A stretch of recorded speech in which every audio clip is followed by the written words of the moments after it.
What is up, everyone? I lied. Have some more OptiFlex content. So in my previous video, I mentioned that I would not come back with OptiFlex unless it is fully liquid cooled. Unfortunately, I'm going to be the bearer of bad news. It's still not there yet. I am having sort of a roadblock of finding a GPU water block to fit the Zotac RTX 2070 Super Mini that I have. Because I can't fully liquid cool this thing yet, I've decided to make some performance and aesthetic improvements to OptiFlex since that previous video. The first thing we're going to talk about is we're going to talk about the front panel of OptiFlex here. When I was cable managing, I noticed on the inside of the front panel, when I was cable managing OptiFlex a little bit better, that there was a removable piece of plastic covering about a third of the ventilation on this front panel.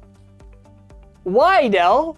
Like, why? It makes absolutely no sense to cover some ventilation at all. But with the 3050, unfortunately, the mold is a little bit different on the inside of the front panel. For the 3050 though, it is one solid piece of plastic here throughout. However, the vent is still removable, so I don't understand why they used a different mold. So all I did was I took my Dremel, cut out the same dimensions as this piece here on the 3050, and now we have a fully ventilated front panel just like the 3040's front panel with the 3050 front panel. So because this allowed more ventilation on the OptiFlex case, I've installed another 80mm cooling fan on the front. Another cooling performance upgrade I made was I actually was watching a video on a DAN case. A DAN case is a very small form factor PC case, and they installed a cooler that kind of piqued my interest. And that cooler was an Asetek 645LT, I believe is the model name of it. And it is a 92mm all-in-one liquid cooler. And I was like, I wonder if I can fit that in OptiFlex. I found out that I had just have enough room to install the 92mm Asetek cooler. So I ordered it right away. And the one thing about Asetek, and it was like Dell being stupid. Asetek, I paid $150 US for that cooler. Why in the world do I have to pay for your retention kit, like the mounting hardware, separately from your cooler? Why would you ship me a cooler with no mounting hardware? Like, what in the actual hell is wrong with you? You did make a good cooler, so I'll let it slide.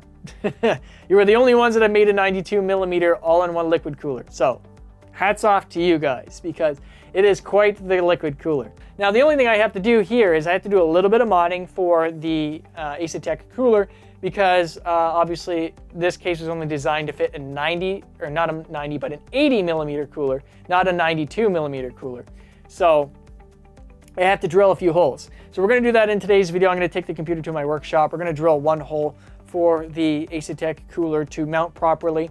Now, with that said, we obviously are not going to be using the L6R1 anymore from Dynatron. It's like unruly loud, like it's ridiculously loud. It's not really comfortable to the ears when the computer is on idle because of this guy here. And like I said, Asetek owns the patent for having a water pump in the water block, so other guys have to get creative with where they put the water pump. So that was Dynatron's solution, I guess, although it's not really a great solution because it's ear piercing. And the last improvement that I made to OptiFlex was an aesthetic thing. So if you are paying attention to the build here, you'll notice on the edge of the side panel here that I have made it a lot more cleaner. And I'm actually just going to take this off here. There we go. It's pretty stiff to get off. There's a lot of tension on that now with all the cabling and everything from the graphics card there.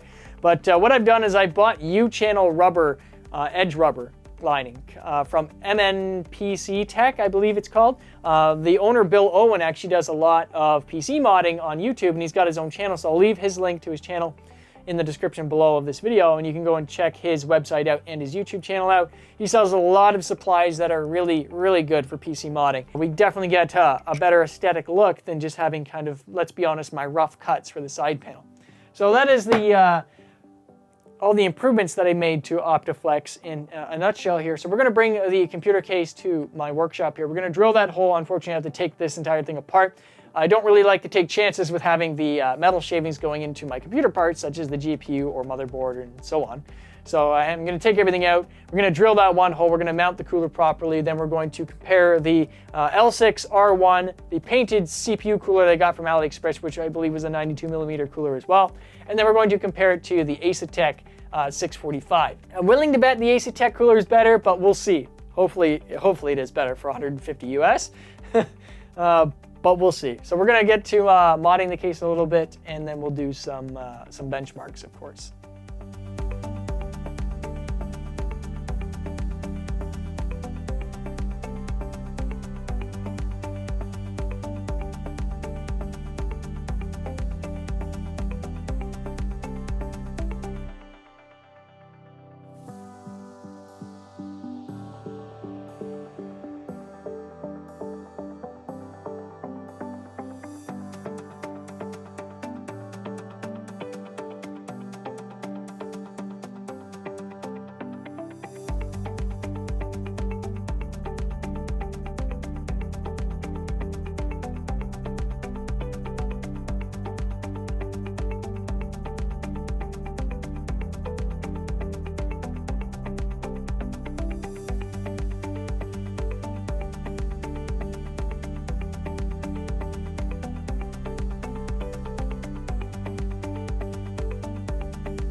The Asetek 645LT is now installed in OptiFlex behind me here, and we're going to get to some stress tests in just a second. But I had barely just enough room to fit that inside OptiFlex. Like, I probably have about a centimeter of clearance between the frame of the F9 Arctic fan that I'm using, the 92mm fan for the radiator, and the actual water block itself. Like, there's not a whole lot of room inside there. I really do want to try a push-pull configuration with the 645LT and see how much it improves the temperatures as opposed to just having one fan on that radiator. We will probably maybe do that in the future for another video, but for today's video, we're just going to stick with the one fan for a kind of a push configuration instead of a push-pull. I do have a second 92mm fan that I can try from Arctic, but we're going to try that another time, I think. So I ironically have the whiteboard still with all my writing on it from the previous video that I did with the L6R1. So what we're going to do is we're going to compare those numbers that I still have here, all the data. So the painted air cooler from AliExpress was 67 degrees on its hottest core, and the Dynatron L6R1 was 64 degrees on its hottest core. So we're going to see what the Asetek CPU cooler can do after 20 minutes of stress testing in IDA64, and that's the program we're going to be used to stress test the CPU. And we're obviously going to keep an eye on the core temperatures, the package temperatures, everything inside Hardware Info 64. So I've had the computer running for about 41 minutes, so that loop definitely has hit equilibrium by now. So the temperature or the fluid inside of the AIO has reached temperature. So we're going to start the stress test now. We're going to leave it for 20 minutes. We're going to come back and then we're going to compare our results between the AliExpress 90mm painted CPU cooler, the Dynatron L6R1, and then the Asetek 645LT. So let me just hit the start button here and we're going to leave it again for 20 minutes and we're going to let it do its thing. So I'll come back to you guys in 20 minutes with the results. So I'll see you guys then. So after about 24 minutes of stress testing, I've now stopped the stress test in IDA64, and we now have our results in Hardware Info. Now, which one do you guys think is the overall best performer between the three coolers? The AliExpress air cooler that had a push-pull configuration of two F9 Arctic cooling fans on them, or my custom Dynatron L6R1 with a push-pull configuration as well, which had two 70mm fans on it, or the Asetek 645LT with just one F9 Arctic fan on it in a push configuration. Well, drum roll please, because the results are in. So if we have a look at my whiteboard here, as you can see, the Asetek 645LT is now the king for the three coolers that I have tested. So the AliExpress cooler was the worst. The Dynatron L6 is in second place with 64 degrees. The painted CPU cooler was 67 degrees. And we've improved our temperatures by about 5 degrees on the Asetek cooler, which is insane. That's an insane result to get from a 92mm cooler. And obviously I'm going to attribute that to the larger fan size and the larger radiator surface, because we've got more surface area for the fins that obviously can cool a lot more than the small 70mm cooler that I had for the Dynatron L6R1. Which makes me even more curious if we were to put the 645LT in a push-pull configuration with another Arctic fan, how much that would actually improve our temperatures. Instead of 59 degrees, would it be a little bit cooler? Would it be a lot more cooler? It's hard to say. I don't have too much room to make that happen in here, but I might do that in my own time just as a little experiment and share that in a future update. Now you're probably wondering, well, why did you buy a $150 US AIO that's 92mm that's made for small form factor PCs when you've already got a decent performing cooler with the Dynatron L6R1? Well, what I mentioned earlier was the noise. This is so much more quiet than the Dynatron L6R1 was. It was really, really loud. I didn't really like the pump noise coming from the Dynatron L6R1. And I'm not really one of those people that care too much for having a quiet PC. I usually wear headphones when I game and edit and things like that, so it's not really a bother to me.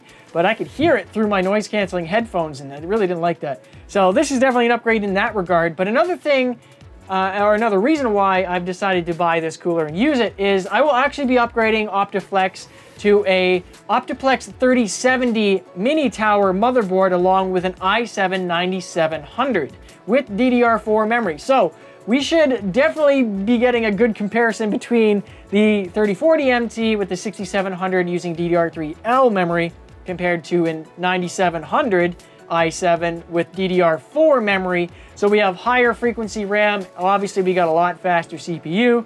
So it'll be a lot of fun trying to fit the new motherboard into the case. They're actually almost the exact same shape. The only thing that's different is the rear I/O of the motherboard. So I'll probably just do a little bit of work in the rear I/O of the case here, but they are the exact same shape. They've kept the same motherboard shape pretty much throughout when designing the 3070 MT motherboard. So that is on the way. That is probably going to be the next video that I do, or it might be my 50th, rather my 50,000K special. I do have a special in mind for that.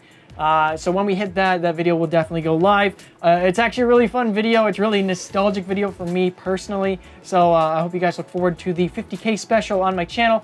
With that said, guys, I want to thank you guys so much for watching this video. This was a lot of fun. I always enjoy messing around with OptiFlex. I always think I'm done, and I always come up with something new. So I'm done saying, hey, this is going to be the final video, because I always come up with something new and exciting for OptiFlex. And I really enjoy working in this little guy here and upgrading it and always trying to make it better and improving it and so on and so forth. So the next video will either be on upgrading OptiFlex or the 50th, or I always say 50th, 50,000K special. But I think it'll probably be the upgrading OptiFlex instead of the 50,000K special. So once again, I hope you guys enjoyed this video. Hit that like button if you liked it. Hit that subscribe button if you want to see more content like OptiFlex or anything in the near future that I do. I would very much appreciate that. As always, my name's Ken, also known as Wiltshire, and I want to thank you guys for watching. See you later.